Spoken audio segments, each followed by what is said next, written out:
안녕하십니까. 대한항공 화물사업본부를 담당하고 있는 엄재동 인사드리겠습니다. 내빈 여러분들을 모시고 저희 대한항공의 혁신 사례를 발표하게 되어 영광으로 생각합니다.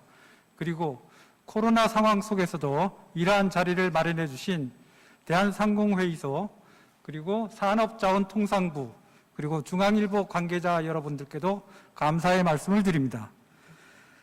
이번 코로나19로 인해 전 세계 경제가 큰 어려움을 겪고 있지만 그 중에서도 가장 큰 영향을 받은 산업이 항공업이라는 데 큰 이견은 없으실 것입니다. 저희 대한항공 역시 코로나 팬데믹의 태풍을 피할 수는 없었지만 화물 사업을 중심으로 이번 위기를 혁신의 기회로 삼아 코로나 극복을 위한 발판을 마련하였습니다. 오늘 이 자리를 빌어 저희 혁신 사례를 소개하고자 합니다. 잘 아시다시피 대한항공은 1969년에 적자에 허덕이던 국영 대한항공공사를 인수하면서 출범을 하였습니다. 대한민국의 성장과 더불어 저희도 괄목할 만한 성장을 거듭하였고 작년에 창립 50주년을 맞이하였고 현재도 세계 굴지의 항공사들과 어깨를 나란히 하고 있습니다. 저희 대한항공은 항공산업 전반에 걸쳐 4개 사업 부문으로 구성되어 있으며 작년 기준 매출 12조를 달성하였습니다. 주력 부문인 여객 운송 사업이 매출의 70%를 점유하고 있고 화물 부분도 2조 6천억의 매출을 기록하여 20%를 상회하는 사업 비중을 점유하고 있습니다. 자, 그럼 본론으로 들어가서 대한항공의 혁신 도입 배경에 대해 말씀드리겠습니다. 지난 1월 말에 중국 우한 지역의 봉쇄로부터 시작된 코로나19 팬데믹 상황으로 전 세계의 인적, 물적 자원 교류가 단절되는 위기를 맞이하였지만 그 와중에서도 저희는 위기 극복을 위한 기회를 포착하게 되었습니다. 코로나19 발발에 따라 여객 수요가 90% 이상 급감하는 미중유의 상황은 당사도 예외가 아니었습니다. 141대의 여객기를 보유한 당사도 4월 운항한 국제선 여객기 편수가 일평균 11편에 불과하였습니다. 이러한 상황에 따라 많은 글로벌 탑 캐리어들도 어쩔 수 없이 파산보호 신청이나 대규모 인력 감원 등의 자구책을 강구하지 않을 수 없었습니다. 저희 대한항공도 타 항공사와 같이 위기 상황에 직면하여 생존 방안을 모색할 수밖에 없었습니다. 여객기 운항 중단은 사람뿐 아니라 물자 교류의 중단이라는 또 다른 문제를 발생시켰습니다. 항공화물 공급의 약 55%는 여객기 하부 공간, 즉 벨리 스페이스를 활용하는데 여객기 운항이 중단되면서 전체 항공화물 공급이 급격하게 감소되었으며 이로 인해 정상적인 물적 교류 또한 큰 지장을 받게 된 것입니다. 반도체, 휴대폰을 비롯한 각종 전자기기, 신선화물, 그리고 전자상거래 물품 등을 중심으로 전 세계 무역에서 약 30%에 달하는 물품은 항공기를 이용하여 이동되고 있습니다. 게다가 코로나 대처를 위한 마스크, 방호복 등 방역 물품의 수송이 긴급히 필요하게 되었습니다. 국내를 포함한 대한항공의 제지점으로부터 항공 화물 공급에 대한 요청이 쇄도하였습니다. 이러한 상황에 대처하기 위해 저희는 50년의 화물 운송 노하우와 그간 다져온 네트워크 등을 활용한 3단계 혁신 전략을 추진하게 되었습니다. 2월 코로나 사태가 본격화되면서 발상의 전환을 통해 업계 최초로 여객기를 화물 전용으로 활용하는 신속한 의사결정, 원퀵 스텝을 이루었습니다. 이후 코로나 상황이 지속 악화되면서 장기적인 생존 전략이 모색되었고 이에 따라 저희는 승객이 탑승하는 객실 공간도 화물 수송에 활용하는 원모어 스텝을 추진함으로써 위기의 장기화에 대비하게 되었습니다. 그리고 이러한 전 과정은 경영청을 포함한 관련 부서의 협업으로, 즉 원팀 투게더를 통해 성과를 보게 되었습니다. 좀 더 자세히 설명드리겠습니다. 1월 23일 중국 우한 지역 봉쇄 이후 여객기 운항은 중국과 동남아 노선부터 차례로 중단되었습니다. 그러나 지난 2월로 되돌아가 보면 코로나19로 인한 봉쇄가 향후 전개 상황을 예측하기 어려운 혼돈의 시기였습니다. 일시적인 상황으로 그칠 것인지 얼마나 많은 지역으로 확산될 것인지에 대해 확신을 가질 수 없었습니다. 화물기 활용을 극대화하는 것만으로는 요청되는 화물 공급을 제공하기가 어려운 상황에서 경영층의 결단에 힘입어 여객기 중 화물 공급력이 상대적으로 뛰어난 세계 기종 약 60대의 여객기를 화물 사업을 위한 기재로 재분류하였습니다. 그리하여 3월 13일 베트남의 호지민과 인천 구간에 화물만을 탑재한 여객기가 최초로 투입되면서 화물 전용 여객기 운영이 본격화되었습니다. 여객기의 화물 전용 운항 효과가 확인되면서 화물 전용 여객기 운영의 효율성을 높이기 위한 시도를 추진하였습니다. 당시 국토부 운항 지침상 여객기 객실 공간의 화물 탑재는 안전을 위해 화재 상황을 감안하여 방염 처리된 상자에만 탑재하도록 되어 있었기 때문에 우선 방염이 확보된 기내 수화물 적재의 공간인 오버헤드 빈, 객실 선반에 화물을 적재하기 시작하였습니다.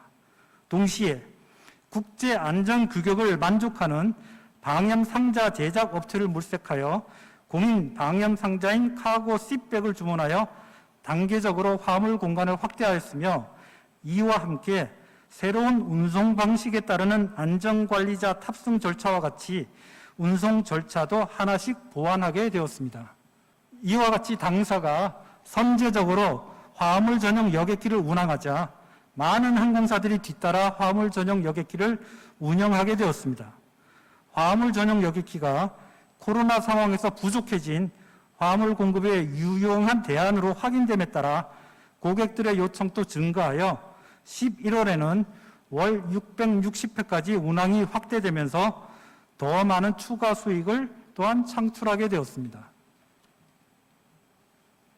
이러한 혁신 활동은 초기부터 여러 관련 부서 간 내부 토의와 협의의 과정을 거쳤고 이를 통해 부서 간 공감대를 형성함과 아울러 역할 분담을 통해 더욱 활발히 추진될 수 있었습니다. 네, 보시는 사진은 객실 선반인 오버헤드 빈에 화물이 탑재된 모습입니다. 객실 방염 상자인 카고 C백 작업 장면 및 작업이 완료된 모습입니다. 네, 타 항공사들이 당사를 벤치마킹하여 화물 전용 여객기 운영이 확대되는 등 화물 공급이 증대되었습니다. 현재는 전 세계 200개 항공사가 약 2,500대의 여객기를 화물 전용으로 활용하고 있는 것으로 알려져 있습니다. 코로나 위기가 장기화되면서 지속적으로 안정적인 혁신을 이어갈 원모어 스텝을 강구해야 될 필요가 생겼고 마침 국토부와 미 연방항공청인 FAA도 코로나 장기화에 따라 여객기 객실 내 화물 탑재 규정을 보다 합리적으로 개선하는 지침을 시달하게 되었습니다. 이를 근거로 당사는 여객기 좌석 제거라는 추가 혁신을 도모하게 되었습니다. 여객기를 화물 전용으로 활용하는 데 그치지 않고 객실 공간을 화물 적재 공간으로 재해석함에 이어 기내 좌석 제거를 통한 추가 공간 확보 및 이를 통한 운영의 효율성 및 경제성을 제고하는 일련의 과정이 진행되었습니다. 이러한 전 과정은 당사 내부 관련 부서뿐 아니라 운항 안전을 책임지는 우리 국토부를 포함하여 유럽, 미국의 항공청 및 보잉사와 같은 항공기 제조업체와 긴밀한 협의하에 수행되었으며 이를 통해 전혀 새로운 운송의 표준과 규정이 또한 수립되게 되었습니다. 290명의 승객이 탑승하는 보잉 777 여객기의 객실 공간이 좌석 제거 이후에 12톤에 이르는 긴급 물품을 수송하는 화물 공간으로 탈바꿈하였습니다. 보시는 사진은 기내 좌석을 제거하는 모습입니다. 객실의 화물 탑재를 원활하게 하기 위해 컨베이어 벨트를 특별 제작하기도 하였습니다.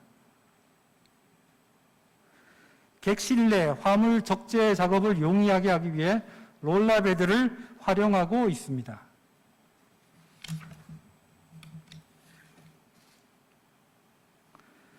저희는 현재 보잉 777 여객기 6대의 좌석을 제거하여 객실 공간에 화물을 탑재하는 화물 저정기로 운영하고 있습니다.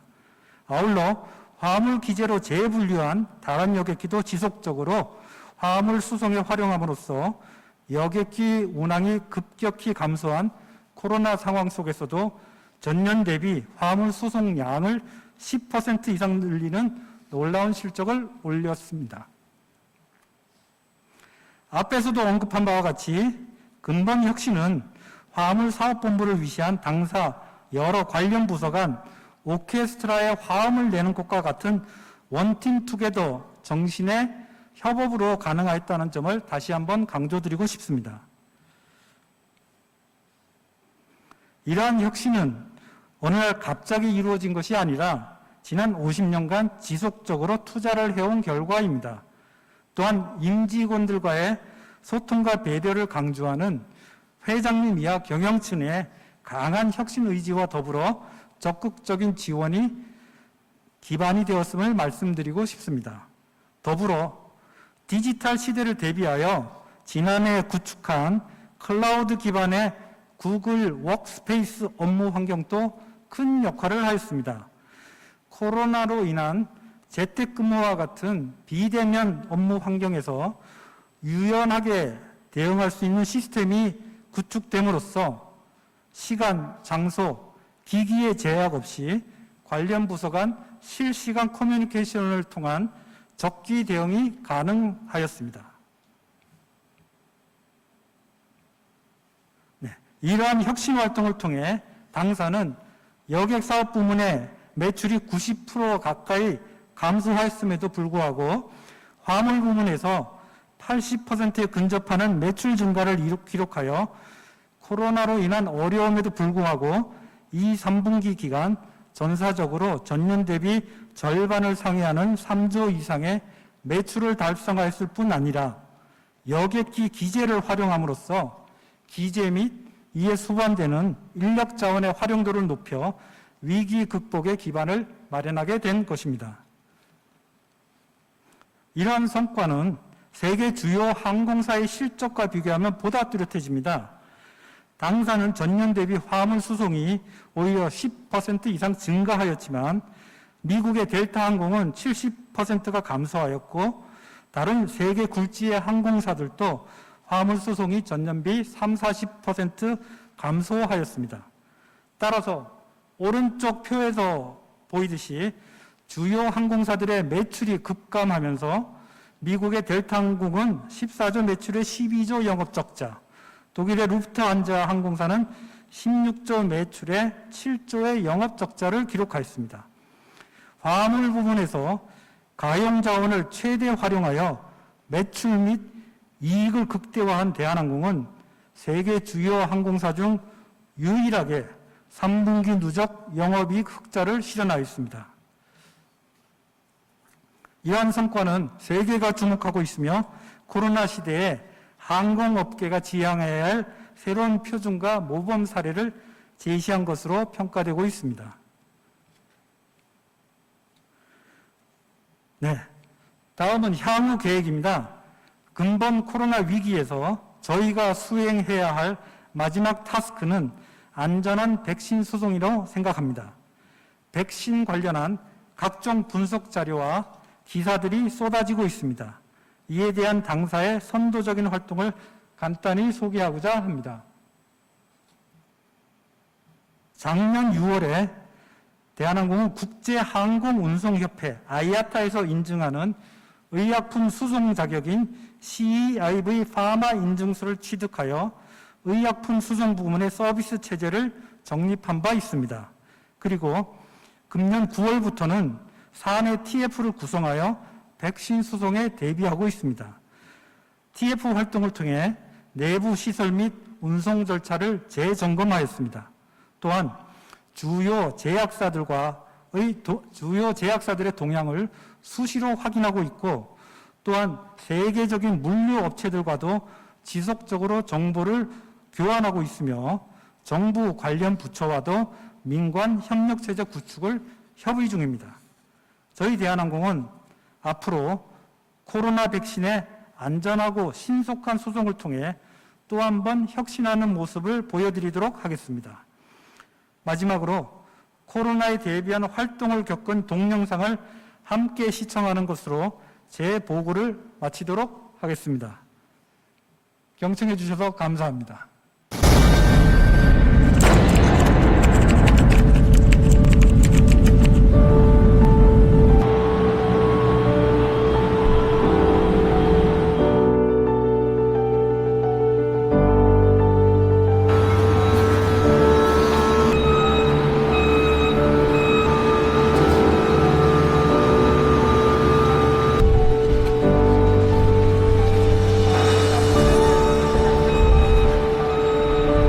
지금까지 수송된 물량은 약 2천만 명이 검사할 수 있는 분량입니다. 주로 미주, 구주, 인도 쪽으로 많이 수송하고 있습니다.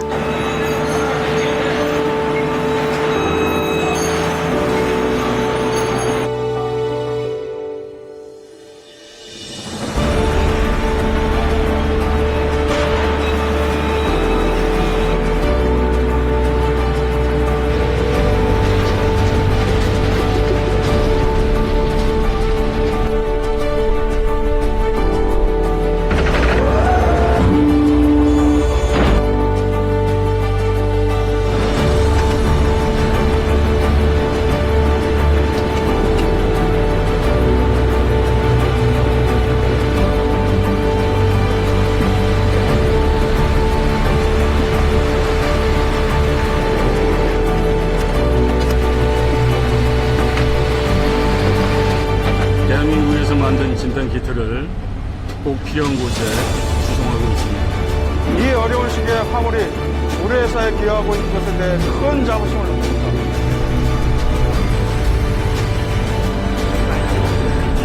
대한민국이 만들고 대한항공이 수송합니다.